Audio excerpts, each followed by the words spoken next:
கொடுத்திருக்கிறான். நான் எல்லா இடத்திலையும் உம்ரால போய் நின்று துஆ செய்வேன்.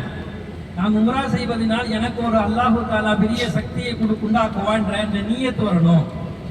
ஹதீஸ்ல எடுத்து பார்த்தா சஹீஹான எல்லா ஹதீஸ்களுடைய முதல் ஹதீஸாக சொல்லப்படக்கூடிய வார்த்தைன்றது இன்னமல் அஅமாலு பின்னியாத். இந்த ஹதீஸை தான் முதல்ல கொண்டு வருவோம். இந்த ஹதீஸுக்கு என்ன அர்த்தம் சொல்றாங்க அப்படின்னு சொன்னா, நீங்க செய்யக்கூடிய அந்த நீயத்துக்கு எவ்வளவு சக்தி இருக்குன்னு சொன்னா, உங்களுடைய அமல்களை அந்த நீயத்து தான் முடிவு செய்கிறது. நம்ம ஒரு அமல் செய்யறோம்னு சொன்னா அந்த அமல் எப்படிப்பட்ட அமலாக இருக்கும் என்பதை நான் செய்யக்கூடிய நீயத்து அதற்கு நன்மையை வாங்கி தருகிறது. அதனால நம்ம என்ன செய்யணும்னா, எல்லா இடத்திலும் எனக்கு அல்லாஹ் பாக்கியத்தை கொடுப்பான், என்னால முடியும் என்ற அந்த நீயத்திற்குள்ளே முதல்ல நம்ம வரணும். சொன்னாங்க அல்ல உம்ரத்து இல்ல உம்ரத்தி கஃபாரத்து பைனஹா. ஒரு உம்ரா அல்லாஹ் கொடுக்கக்கூடிய பாக்கியம் நன்மை என்ன? ஒரு உம்ரா செய்தவர் அடுத்த உம்ரா எப்ப செய்வார்னு அவருக்கு தெரியாது. ஏன் நம்ம கூட முடிவு செஞ்சு வச்சிருக்கலாம், இந்த டிராவல்ஸ்ல இன்ஷால்லா அடுத்த வருஷம் வரலாம் அப்படின்னு நினைச்சிருக்கலாம். ஆனா வரக்கூடிய பாக்கியத்தை அல்லாஹ் கொடுப்பானா சொல்ல முடியாது. உம்ரா செய்தவர் அடுத்த உம்ராக்கு இருப்பாரா சொல்ல முடியாது. உம்ரா செய்தவர் அடுத்த உம்ரா தான் செய்வாரா, ஹஜ் செய்வாரா சொல்ல முடியாது.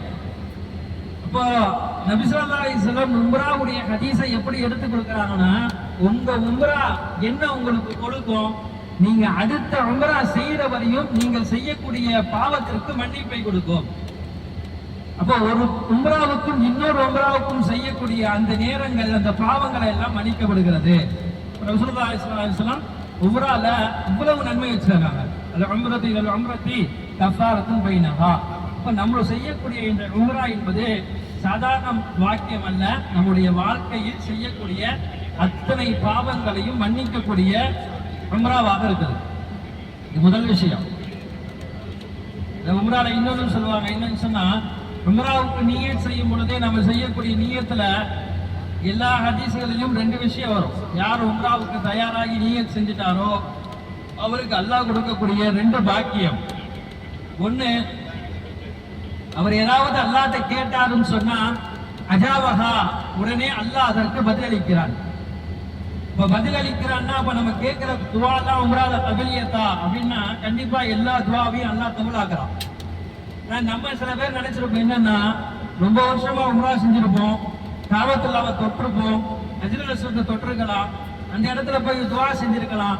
ஆனா நான் இப்பவும் நினைச்சிருப்பேன், எனக்கு அன்னைக்கு காபால அந்த துவாவை நான் செஞ்சேன், அல்லாஹ் இதுவரையும் அதை கபூல் செஞ்சு கொடுக்கல அப்படின்னு என்னுடைய மன ஓட்டங்கள் சொல்லிக்கொண்டே இருக்கும். கண்டிப்பா ஒரு முஸ்லீமுக்கு இருக்கக்கூடிய ஒரு ஆசை, எல்லாருடைய துவாவையும் எல்லாருடைய இபாதத்துகளையும் அல்லாஹ் பொருந்தி கொள்வானா, உடனே கொடுத்துருவானா? கிடையாது. இப்ப துவா கேட்கிறதற்கு அல்லாஹ் சில விதமான நிபந்தனைகளை வச்சிருக்கான். ஒண்ணு, நீங்க கேட்கிற துவாவுக்கு உடனே நான் பதில் சொல்லிடுவேன், நீங்க என்ன கேட்கிறீங்களோ அதை நான் கொடுப்பேன். இரண்டாவது, நீங்க கேட்கக்கூடிய துவாவுக்கு பகரமாக உங்களுக்கு வரக்கூடிய ஏதாவது பலா முசீபாத்துகளை நான் நீக்கி விடுவேன். நம்ம இப்போ ஏதாவதுக்காக வேண்டி துவா செஞ்சிருக்கலாம், காபத்துல்லால போய் எல்லாத்துக்கும் ஒவ்வொரு விதமான ஹாஜத்துக்கள் இருக்கும், அதை முன் வச்சு கேட்டிருப்போம். ஆனா அடுத்த வருஷமே நம்முடைய வியாபாரத்துல பெரிய ஒரு நஷ்டம் வரலாம், அந்த நஷ்டத்தை எல்லாம் தட்டி விடுவோம். அடுத்த வருஷமே நம்முடைய முட்டாள் உடமைகள் எத்தனையோ பேர்கள் நமக்கு தெரிந்தவர்கள் மௌத்தாகணும் அல்லாஹ் தக்கத்தில் எழுதியிருப்பான், அதை தள்ளி போடுவோம். அதுக்கு அடுத்த வருஷம் நமக்கு வரக்கூடிய எந்த பலா முசீபத்துகளாக இருந்தாலும் கூட நம்ம செஞ்ச அந்த துவாவுடைய பரக்கத்தினால அல்லாஹ் அதை தட்டி விடுவான்.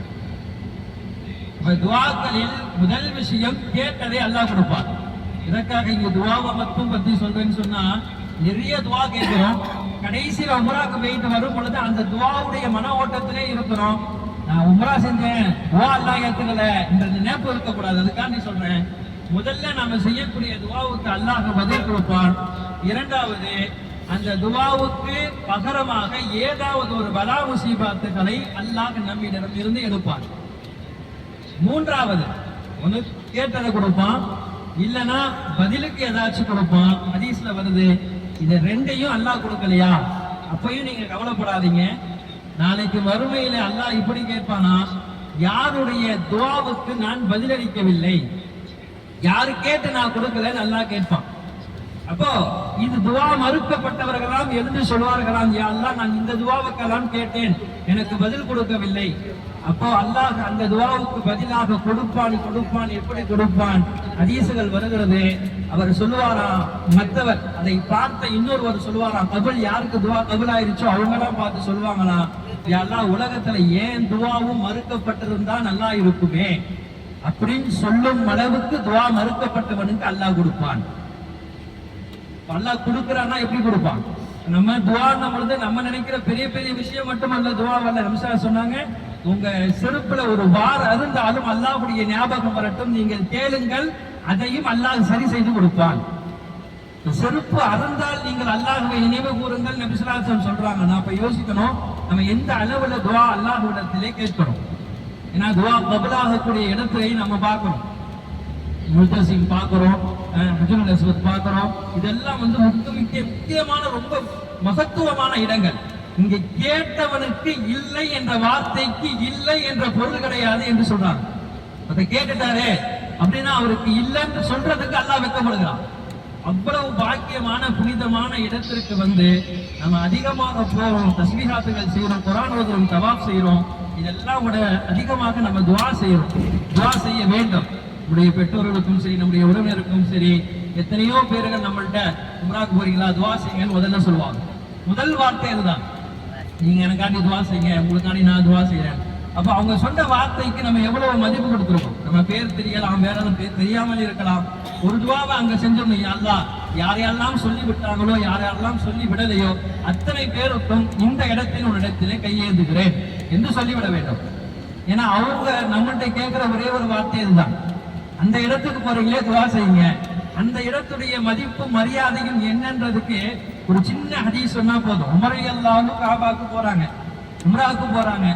அப்ப ரசூலுல்லாஹி ஸல்லல்லாஹு அலைஹி வஸல்லம் சந்திக்க வராங்க. நபிட்ட வந்து சொல்றாங்க. அப்ப நபி ஸல்லல்லாஹு அலைஹி வஸல்லம் சொல்றாங்கன்னா, உமரே எனக்காண்டி நீங்க அங்க போய் துவா செய்யுங்க. மெய் சிலிர்க்க வைக்கிறது. யாருக்காக யார் துவா செய்வது, எங்கு போய் துவா செய்வது? நபி ஸல்லல்லாஹு அலைஹி வஸல்லம் அந்த இடத்தை எவ்வளவு உயர்த்தி காட்டுறாங்கன்றது இந்த ஹதீஸ்ல இருந்து நமக்கு தெளிவா தெரிய வருது. ரசூலுல்லாஹ்வுக்காண்டி துஆ செய்யக்கூடிய ஒரு மனிதர் இந்த உலகத்தில் பிறக்கவில்லை. ஏன்னா அல்லாஹ்வுக்கு அடுத்த ஒரு அந்தஸ்தை ரசூலுல்லாஹ்வுக்கு அல்லாஹ் கொடுத்துட்டான். உலகத்துல இந்த நபியை விட சிறந்த நபி உலகத்தில் யாரும் கிடையாதுன்னு அல்லாஹ் சொல்லிட்டான். எந்த நபி முந்தி கொண்டு வந்தாலும் இந்த நபியை முந்த முடியாது. அப்படிப்பட்ட ஒரு நபி ஒரு சஹாபியிடம் போய் எனக்காக நீங்கள் துஆ செய்யுங்கள் அந்த இடத்தில் சொல்றாங்கன்னா, இப்ப நம்ம நினைக்கணும் அந்த இடத்தினுடைய மகத்துவம் எவ்வளவு பெருசா இருந்தா ரசூலுல்லாஹ் இந்த வார்த்தையை சொல்லியிருப்பாங்க. வாழ்க்கையில இந்த ஒரே உம்ராவோட முடிஞ்சிருதா இல்ல அடுத்தடுத்த ஹஜ் செய்யுமா எதுவுமே நமக்கு கன்ஃபார்மா தெரிய போறதில்லை. அதனால கொடுக்கப்பட்டக்கூடிய இன்னும் இருக்கக்கூடிய இந்த 7-8 நாட்களை நம்ம இன்ஷா அல்லாஹ் பயன்படுத்தி எவ்வளவு முடியுமோ அவ்வளவு காபத்துல்லாஹ்வுக்கு போய் அதிகமாக நம்ம துஆ செய்ய வேண்டும். அதுக்கு இன்ஷா அல்லாஹ் நம்ம முயற்சி செய்யறோம். அதே போல முதல் விஷயம் நான் சொன்னேன் துஆ செய்யணும்ன்றது. அடுத்து நமக்கு இருக்கக்கூடிய இந்த மன உறுதி வேண்டும். எந்த இடத்திற்குனாலும் சரி இன்ஷா அல்லாஹ் நம்ம போவோம், செஞ்சிருவோம் அப்படி என்ன வரணும். ரொம்ப ஒரு தட்டுமுட்டமான மூச்சடிக்கிற மாதிரி ஒரு கூட்டம் இருந்துச்சுன்னு சொன்னா இன்ஷா அல்லாஹ் கொஞ்சம் நம்ம அப்படியே விலகி வந்திருக்கலாம். இல்ல நம்மளால முடியும், ஓரளவு நம்ம போயிடலாம், மகாமே இப்ராஹிம் தொட்டுடலாம் அப்படின்னா நம்ம ஏதாச்சும் முயற்சி செஞ்சு. இப்போ ரொம்ப கூட்டமா இருக்கிறது நம்ம பாக்குறோம்.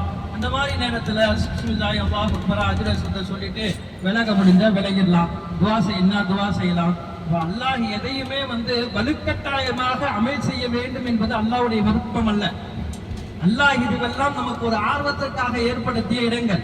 அந்த இடத்துல பார்த்தவுடன் நம்முடைய கண்களில் நம்மளை அறியாமல் கண்ணீர் வருகிறது என்றால் நமக்கும் அந்த இடத்திற்கும் அல்லாஹ் ஏற்படுத்திய ஒரு முக்கியமான ஒரு உயிருக்குயிரான ஒரு தொடர்பு. அது இருக்கனாலதான் ஒரு முஸ்லீமுக்கு அந்த இடத்தை பார்த்த உடனே அதை தொட்ட உடனே ஒரு கண்ணீர் வருது.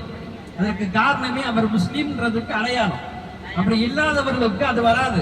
அப்ப அல்லாஹ் நமக்கு அந்த பாக்கியத்தை கொடுத்திருக்கான்னு சொன்னா அந்த அமல் செய்யக்கூடிய அந்த அமலை இன்ஷா அல்லாஹ் நம்ம விருப்பத்தோட செய்யணும். சிரமமாக்க நினைத்து அந்த அமலை செஞ்சிடக்கூடாது.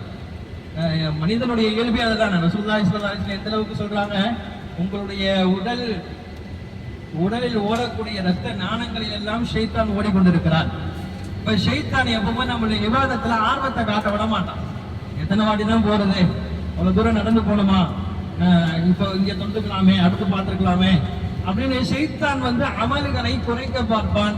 உங்களுடன் அவன் இருந்து கொண்டே இருக்கிறான், உங்களை அமல் செய்ய அவன் விடமாட்டான் என்ற இந்த ஹதீஸ்லாம் நம்மளால பார்க்க முடியுது. அப்ப நம்ம சோர்வுன்றது மனிதனுக்கு இயற்கக்கூடிய இயல்பு. அதனால நம்ம அதெல்லாம் கொஞ்சம் ஒதுக்கி வைத்து விட்டு எவ்வளவு முடியுமோ இன்ஷா அல்லாஹ் இபாதத் செய்வோம். குறிப்பாக அல்லாஹ்விடத்தில் அதிகமாக துஆ செய்வோம். அந்த துஆவின் மூலமாக இந்த உம்ரா அல்ல, அடுத்தடுத்து வரக்கூடிய எந்த உம்ராவாக இருக்கட்டும், நாம் வைக்கக்கூடிய நீயத்தாக இருக்கட்டும், நாம் செய்யக்கூடிய இந்த உம்ராவின் காரணமாக அந்த நீயத்தை எல்லாம் அல்லாஹ் கபூல் செய்து அடுத்தடுத்து உம்ரா செய்யக்கூடிய பாக்கியத்தையும், இன்னும் சொல்ல போனால் முடிந்தவர்கள் இறந்தவர்களுக்கு நம்முள்ள எத்தனையோ பேர்கள் வஃபாத் இருப்பார்கள், அவர்களுக்காக வேண்டிய உம்ரா செய்யலாம், தவாப் செய்யலாம், இன்னும் என்ன பிற இபாதத்துகள் இருக்கிறதோ அந்த இபாதத்துகள் இந்த இடத்திலிருந்து செய்வது என்பது மிக கண்ணியமாக இருக்கிறது. அதனால அந்த இடத்துல உட்கார்ந்து அதிகமாக துஆ செய்யக்கூடிய மக்களாக அல்லாஹ் நம் அனைவரையும் ஆக்கிடுவானாக. வாக்கு தவான அல்ஹம்துலில்லாஹி ரப்பில் ஆலமீன்.